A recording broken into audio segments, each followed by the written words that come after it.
नमस्ते मेरे प्यारे विद्यार्थी मित्रों, मैं सोनार सर यूट्यूब के हिंदी शिक्षक इस चैनल पर मैं आप सबका स्वागत करता हूं। जैसा कि आप सामने देख रहे हो, आज हम एक नए विषय पर चर्चा करने वाले हैं। ये विषय आपके लिए अत्यंत महत्वपूर्ण है। वैसे तो ये वीडियो कक्षा 9वीं और कक्षा 10वीं दोनों के लिए अत्यंत महत्वपूर्ण है, लेकिन मैं 10वीं के विद्यार्थियों के लिए कहना चाहूँगा कि आप जल्दी ही मार्च 2024 की परीक्षा का सामना करने वाले हो। हिंदी की 80 अंकों की लेखी परीक्षा में मैं चाहूँगा कि आपको अधिक से अधिक अंक मिले, लेकिन ज़्यादा अंक पाने के लिए हमें कुछ नियमों का पालन करना होगा, कुछ बातें हमें गहराई से समझ लेनी होगी। 10वीं के विद्यार्थियों का हिंदी का 80 अंकों का जो प्रश्न पत्र होगा उसका अंक विभाजन ये सामने है। गद्य विभाग 20 अंक, पद्य विभाग 12 अंक, पूरक पठन 8 अंक, भाषा अध्ययन अर्थात व्याकरण 14 अंक और सबसे महत्वपूर्ण विभाग है उपयोजित लेखन, जिसके लिए रखे गए हैं पूरे 26 अंक। इससे ये बात सिद्ध हो जाती है विद्यार्थी मित्रों कि गद्य, पद्य, पूरक पठन और व्याकरण इन सभी विभागों की तुलना में उपयोजित लेखन के लिए सबसे ज़्यादा अंक रखे गए हैं, यानी सबसे ज़्यादा महत्व और सबसे ज़्यादा वेटेज इस विभाग को दिया गया है। और मुझे ये बड़े अफसोस के साथ कहना पड़ रहा है कि बहुत सारे विद्यार्थियों को उपयोजित लेखन में बहुत ही कम अंक मिलते हैं, और उसका कारण है इस विभाग को अच्छी तरह से न समझ लेना और उसकी ठीक से तैयारी न करना। तो यही दोष दूर करने के लिए मैंने खास आपके लिए ये वीडियो बनाई है। उपयोजित लेखन को ही रचना विभाग कहा जाता है या लेखन विभाग कहा जाता है, क्योंकि ज़्यादातर लेखन हमें इसमें करना है। पहला प्रश्न देखिए, पत्र लेखन का होता है। उसमें अनौपचारिक या औपचारिक पत्र लिखना होता है, जिसके लिए 5 अंक। दूसरा विभाग गद्य आकलन का, जिसमें हमें प्रश्न निर्मिति करनी होती है, उसके लिए रखे हैं 4 अंक। तीसरा प्रश्न है वृत्तांत लेखन या कहानी लेखन।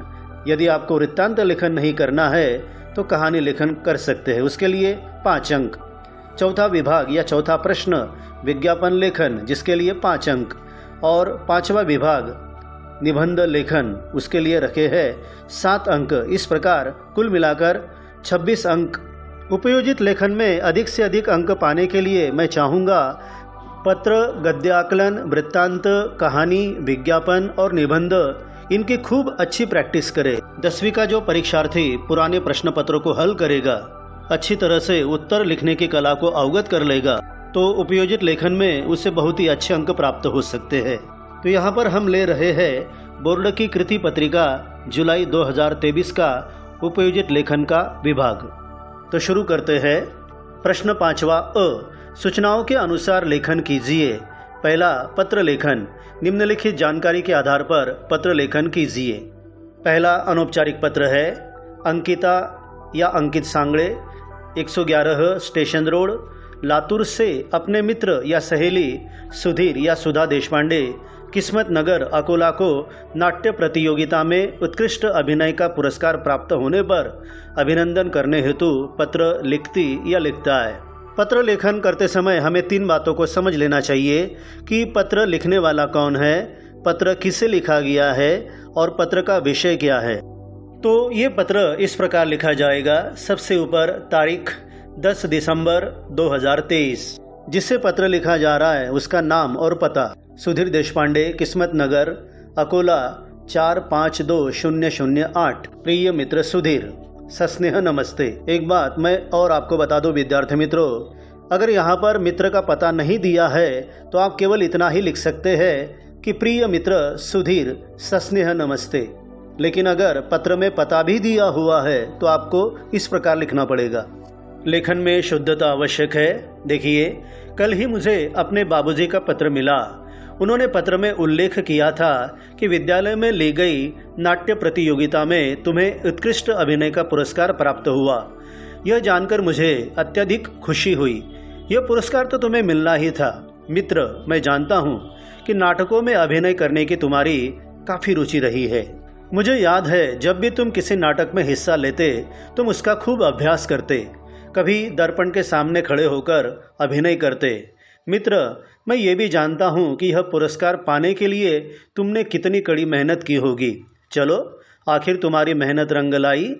प्यारे सुधीर, इस अनूठी कामयाबी के लिए मैं तुम्हारा सच्चे दिल से अभिनंदन करता हूँ, तुम्हें बधाई देता हूँ। आशा करूँगा कि भविष्य में ऐसे ही पुरस्कार तुम्हें मिलते रहे। अपने माता पिता को सादर प्रणाम। तुम्हारा मित्र अंकित सांगळे, 111 स्टेशन रोड, लातूर 48220005 और अंत में पत्र लिखने वाले का ईमेल आईडी ankitsangle@gmail.com। यदि आपको अनौपचारिक पत्र नहीं लिखना है तो दूसरा जो विषय दिया हुआ है औपचारिक पत्र लेखन का, वो भी आप चुन सकते हैं। पत्र का प्रश्न पहले आप ठीक से समझ लीजिए। रोहित या रोहिणी मोरे, शीतल नगर, मालेगांव से व्यवस्थापक, भारतीय स्टेट बैंक, मारुति नगर शाखा, मालेगांव को बैंक खाता खुलवाने हेतु आवेदन पत्र लिखता या लिखती है। इसका लेखन इस प्रकार होगा। सबसे ऊपर तारीख 20 अगस्त 2023, सेवा में माननीय व्यवस्थापक, भारतीय स्टेट बैंक, मारुति नगर शाखा, मालेगांव 423203। विषय, बैंक में खाता खुलवाने हेतु आवेदन पत्र। महोदय, मैं मालेगांव के शीतल नगर का निवासी हूँ। मैं सविनय निवेदन करना चाहता हूँ कि मुझे आपके बैंक में बचत खाता खोलना है ताकि आपके बैंक में उपलब्ध सुविधाओं मैं लाभ ले सकूं। नया खाता खुलवाने हेतु मुझे बैंक से जो फॉर्म प्राप्त हुआ उसे मैंने ठीक से भर दिया है। उस फॉर्म के साथ मैंने आधार कार्ड की जेरॉक्स कॉपी तथा अन्य दस्तावेज भी संलग्न किए हैं। अतः मेरी आपसे प्रार्थना है कि जल्द से जल्द मेरा बचत खाता आपके बैंक में खुलवाने हेतु मेरा सहयोग करें। भवदीय रोहित मोरे, शीतल नगर, मालेगांव 423203, रोहित मोरे 45@gmail.com। पत्र लेखन के बाद गद्य आकलन की ओर बढ़ते, जहां पर दिया हुआ गद्य खंड हमें बिल्कुल एकाग्रता पूर्वक पढ़कर और समझकर उसके आधार पर एक वाक्य में जवाब दिया जा सके, ऐसे 4 प्रश्न बनाने हैं। केवल ध्यान रखें कि उत्तर नहीं लिखने हैं, केवल प्रश्न बनाने हैं। शर्त यह है कि ये प्रश्न समर्पक हो, सार्थक हो और प्रश्न के अंत में प्रश्न चिन्ह दिया गया हो। इस दिए हुए गद्य खंड को आप वीडियो म्यूट करते हुए पढ़ सकते हो। हमें तो केवल 4 ही प्रश्न बनाने हैं, लेकिन मैंने यहाँ पर जानबूझकर 6 प्रश्न बनाए हैं। ऐसा बड़ा सा शीर्षक देते हुए गद्य आकलन, प्रश्न निर्मिति और फिर प्रश्न बनाएंगे हम। सुश्री टेसी थॉमस किस शहर की निवासी है? दूसरा, केरल का अलपुझा शहर किस लिए प्रसिद्ध है? तीसरा, बचपन में सुश्री टेसी थॉमस के प्रिय विषय कौन से थे? चौथा प्रश्न, क्या देखकर सुश्री टेसी थॉमस आश्चर्य से भर उठती? पांचवा प्रश्न, सुश्री टेसी थॉमस कौन से संगठन का हिस्सा बनने का सपना देखा करती? और छठवां है, DRDO के कार्यक्रम में सुश्री टेसी थॉमस को कितने युवाओं में शामिल किया गया था? जिसकी उसकी तर्क बुद्धि होती है। आप और भी प्रश्न बना सकते हो, लेकिन आवश्यकता होगी केवल 4 प्रश्न बनाने की। चलो आगे बढ़ते हैं। प्रश्न 5वां आ, वृत्तांत लेखन। निम्नलिखित जानकारियों के आधार पर 70 से 80 शब्दों में रोचक वृत्तांत तैयार कीजिए। आप विषय को ठीक से समझे। समता विद्यालय बीड़ में मनाए गए हिंदी दिवस समारोह का 70 से 80 शब्दों में वृत्तांत लेखन कीजिए। वृत्तांत लेखन में स्थल, काल, घटना का उल्लेख होना अनिवार्य है। आइए इसका उत्तर देखते हैं। आप स्क्रीन पर देख सकते हैं कि वृत्तांत लेखन में कम से कम 4-5 परिच्छेद होने चाहिए। वृत्तांत लेखन। समता विद्यालय में हिंदी दिवस संपन्न। कोष्टक में लिखेंगे कार्यालय प्रतिनिधि। सब जानते हैं कि हिंदी दिन 14 सितंबर को होता है, लेकिन समाचार पत्र में समाचार छपता है दूसरे दिन, इसलिए बीड़ 15 सितंबर 2023। कल 14 सितंबर 2023 को यहाँ के स्थानीय समता विद्यालय में हिंदी दिवस का शानदार आयोजन किया गया। समारोह की अध्यक्षता प्राचार्य पद्माकर प्रजापत जी ने की। समारोह का प्रारंभ सवेरे 7:30 बजे सरस्वती वंदना तथा दीप प्रज्वलन से हुआ। इस अवसर पर मुख्य अतिथि के रूप में स्वातंत्र्यवीर सावरकर महाविद्यालय में कार्यरत हिंदी विषय के प्राध्यापक विश्वनाथ उपाध्याय उपस्थित थे। विद्यालय के प्राचार्य जी ने मुख्य अतिथि का परिचय दिया तथा पुष्पगुच्छ देकर उनका स्वागत किया। विद्यार्थियों ने बढ़ चढ़कर कार्यक्रम में शामिल होकर गीत, कविताएं, भाषण, नाटक, सुवचन, शेरो शायरी के माध्यम से सारे वातावरण को हिंदीमय बना दिया। मुख्य अतिथि उपाध्याय जी ने अपने कलागुण दिखाने वाले छात्रों का अभिनंदन किया तथा उनकी दिल खोलकर प्रशंसा की। उन्होंने भारत की एकता में हिंदी का योगदान इस विषय पर सबका सुंदर मार्गदर्शन किया। अध्यक्ष जी ने भी हिंदी के महत्व पर रोशनी डाली। विद्यालय का मेधावी छात्र लोकेश सूर्यवंशी ने सभीयों के प्रति आभार प्रकट किया। अंत में राष्ट्रगान के साथ समारोह का समापन हुआ। विद्यार्थी मित्रों, यदि आपको वृत्तांत लेखन नहीं करना है तो आप कहानी लेखन भी लिख सकते हो और ज़्यादातर विद्यार्थी इसी बात का चयन करते हैं। स्क्रीन पर देखिए, सबसे पहले तो आपको कहानी के मुद्दे ध्यान से पढ़ते हुए हर एक मुद्दे का विस्तार करना है अपनी कल्पना शक्ति के बलबूते पर। और हाँ, कहानी भूतकाल में ही लिखना। तो मुद्दे देखिए। एक मजदूर, दिन भर श्रम करना, बनिया की दुकान से रोज चावल खरीदना, बनिए द्वारा बचत की सलाह, मजदूर का उपेक्षा करना, बनिया द्वारा मजदूर के चावलों में से थोड़ा थोड़ा चावल अलग करना, 15 दिन बाद मजदूर के हाथ में 2 किलो चावल देना, मजदूर का आश्चर्यचकित होना, बनिया का बचत की बात बताना, मजदूर को बचत का महत्व समझना। आइए अब कहानी लेखन करते हैं। यह है कहानी लेखन। सबसे पहले तो हमें कहानी का उचित शीर्षक देना होगा। तो हमने शीर्षक दिया है, आओ बचत करें। आप अपने तर्क के अनुसार कोई दूसरा शीर्षक भी दे सकते हो। ध्यान रहे कि कहानी का प्रारंभ, कहानी का मध्य और कहानी का अंत आकर्षक होना चाहिए। शुरू करते हैं। भरतपुर एक खुशहाल गांव था। सभी लोग सुखपूर्वक अपना जीवन यापन कर रहे थे। इसी गांव में भोलाराम भी रहता था। बेचारा गरीबी में अपना जीवन काट रहा था। गांव के अन्य लोगों की तरह वह सुखी नहीं था। दिन भर दूसरों के खेतों में मजदूरी करते हुए वह जैसे तैसे अपना उदर निर्वाह चला रहा था। भोलाराम की यह आदत थी कि दिन भर श्रम करने के बाद शाम को घर लौटते समय किसी बनिए की दुकान से थोड़ा चावल खरीद लेता। यह उसकी मजबूरी थी कि वह एक साथ अधिक चावल खरीद नहीं पाता था। अपनी मजदूरी में से कुछ पैसे वह बीड़ी पीने में भी खर्च किया करता था। बनिया बड़ा भला आदमी था। भोलाराम का रोज रोज थोड़ा चावल खरीदना और बचत का महत्व न जानते हुए उसकी बीड़ी पीने की आदत, इस बात से बनिया नाराज भी था। कभी बनिया उसे प्रेम से अपने पास बिठाकर बचत करने की सलाह भी देता, परंतु भोलाराम ने कभी बनिए की बात नहीं मानी। शायद उसे बचत की बात हजम नहीं हो रही थी। कहता, बचत करने से क्या मेरे दिन पलट जाएंगे? बनिए को एक तरकीब सूझी। जब भी भोलाराम चावल खरीदने आता, इन चावलों में से मुट्ठी भर चावल चुपके से निकाल लेता और अलग थैले में डाल देता।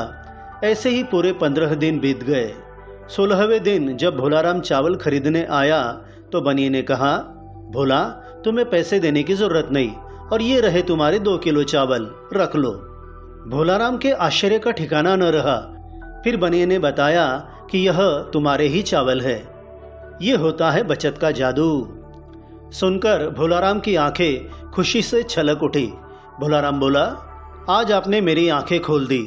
अब मैं बचत का महत्व जान गया हूँ। तिनका तिनका जोड़ने से छोटा सा पक्षी अपना घोंसला बना लेता है। मैं तो इंसान हूँ। अब मैं हमेशा बचत करूँगा और ये बीड़ी पीने की आदत भी छोड़ दूंगा। कहते हुए उसने बनिए को गले लगा लिया। बनिया प्रेम से उसकी पीठ थपथपाने लगा। सीख, सचमुच हमारी बचत ही हमें संकट की घड़ी में काम आती है। आप कोई अलग सीख भी लिख सकते हो, लेकिन याद रहे कि कहानी लेखन के प्रारंभ में कहानी का शीर्षक और कहानी खत्म होने पर कहानी से मिलने वाली सीख, ये दोनों चीज़ें अत्यावश्यक है। तो 5 अंकों के लिए अगला प्रश्न है विज्ञापन लेखन। निम्नलिखित जानकारी के आधार पर 50 से 60 शब्दों में विज्ञापन तैयार कीजिए। विज्ञापन का विषय है पुष्प प्रदर्शनी, अर्थात फूलों की प्रदर्शनी, और इसके मुद्दे है स्थान, तिथि, समय, उपलब्धियां तथा विशेषताएं उद्घाटक और संपर्क। तो अपने बुद्धि और तर्क के आधार पर हमें सुंदर सा विज्ञापन बनाना है। विज्ञापन बनाते समय एक बात का ज़रूर ध्यान रखें कि कहीं भी हमें रंगीन पेनों का या स्केच पेन का प्रयोग नहीं करना है, बल्कि पेन का ही प्रयोग करना है। पहले विज्ञापन बनाएं और उसके बाद उसकी सीमा रेखा अर्थात बॉर्डर बनाएं, लेकिन बॉर्डर बनाना अत्यंत आवश्यक है। बिना उसके आपको पूरे अंक नहीं मिल सकते। ये रहा विज्ञापन। विज्ञापन लेखन का बड़ा सा शीर्षक देकर विज्ञापन बनाना शुरू करें। फूल खिले हैं गुलशन गुलशन, फूलों की खुशबूदार नगरी में आपका स्वागत है। खास आपके लिए हम ले आए हैं पुष्प प्रदर्शनी, फूलों का मेला।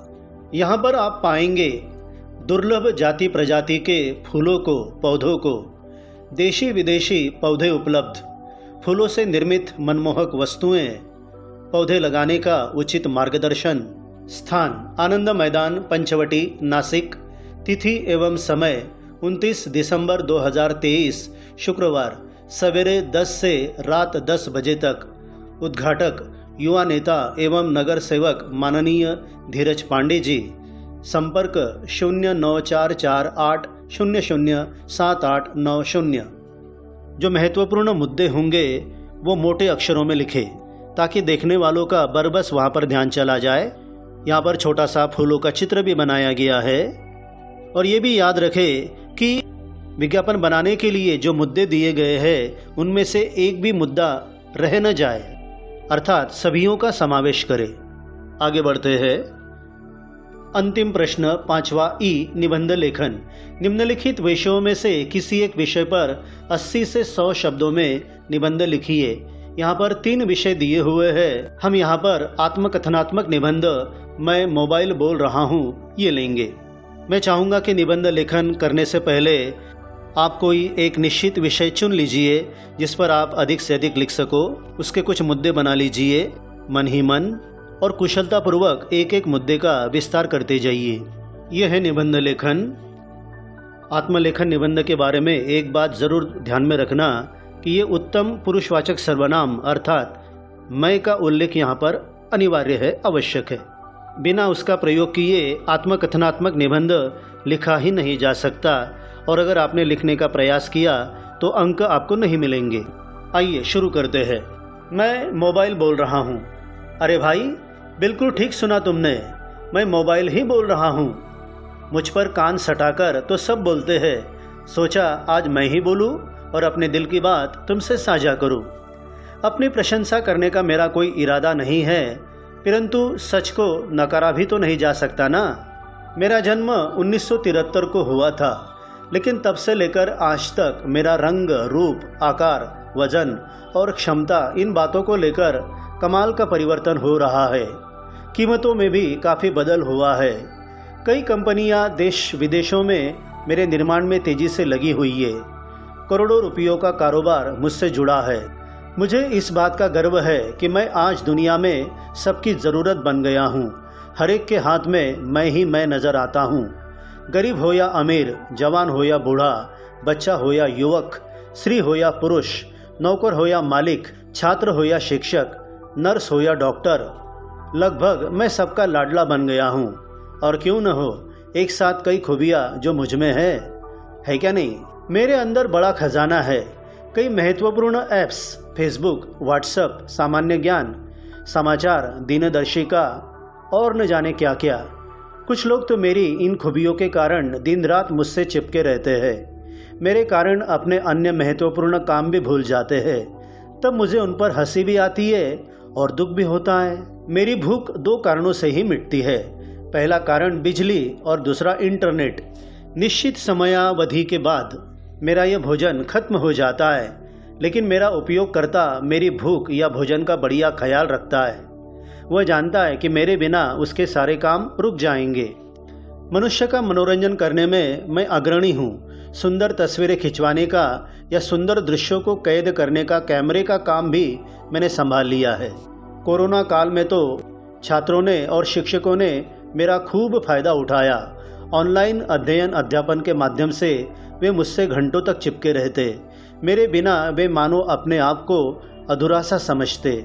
मैं भी खुश हो जाता था। मुझे दुख तो तब होता है जब मेरा दुरुपयोग किया जाता है, समय की मर्यादा तोड़कर मेरा प्रयोग करते हैं, मेरी उजली स्क्रीन से अपनी आँखों को और सेहत को नुकसान पहुँचाते हैं, कुछ मक्कार और धोखेबाज लोगों के चक्कर में फंस जाते हैं। मैं इसके लिए जिम्मेदार नहीं हूँ भाई, बस विवेकपूर्ण ढंग से मेरा प्रयोग होना चाहिए। अच्छा, तो हम चलते हैं, नमस्ते। इस प्रकार मानो मोबाइल ने अपनी कथा हमें सुनाई है, इस ढंग से हमें ये निबंध लिखना है। विद्यार्थी मित्रों, आप स्क्रीन पर देख सकते हैं, यहाँ पर छपा है कि बोर्ड की जुलाई 2023 की कृति पत्रिका के सटीक व आदर्श उत्तरों के लिए यह QR कोड स्कैन कीजिए। लेकिन ये QR कोड स्कैन करने के बाद आपको उपयोजित लेखन का उत्तर पत्र नहीं मिलेगा, इसलिए हमने बड़ी मेहनत से हस्तलिखित रूप में प्रस्तुत किया है। जाते जाते मैं एक सूचना भी देना चाहूँगा कि उपयोजित लेखन के लिए आप 1 घंटा दे सकते हैं, 80 अंकों के लिए 3 घंटे। इस बात को ध्यान में रखते हुए उपयोजित लेखन का जो महत्वपूर्ण विभाग है उसके लिए 60 या 65 मिनट पर्याप्त है। तो आने वाली परीक्षा में उत्तम सफलता पाने के लिए मैं आपको शुभकामनाएं देता हूं। विद्यार्थी मित्रों, ये वीडियो मैंने केवल स्वतंत्र उपयोजित लेखन को ध्यान में रखते हुए बनाई थी, लेकिन अगर आप 80 अंकों का पूरा उत्तर पत्र चाहते हो तो मेरी 2 पुरानी वीडियो आप देख सकते हैं। इसमें आपको पूरे 80 अंकों का उत्तर लेखन के संदर्भ में मार्गदर्शन मिलेगा। तो मैं आशा करूंगा कि ये वीडियो आपको अवश्य अच्छी लगी होगी। तो YouTube पर मेरा जो चैनल है हिंदी शिक्षक, आप उसे अवश्य सब्सक्राइब कीजिएगा। धन्यवाद।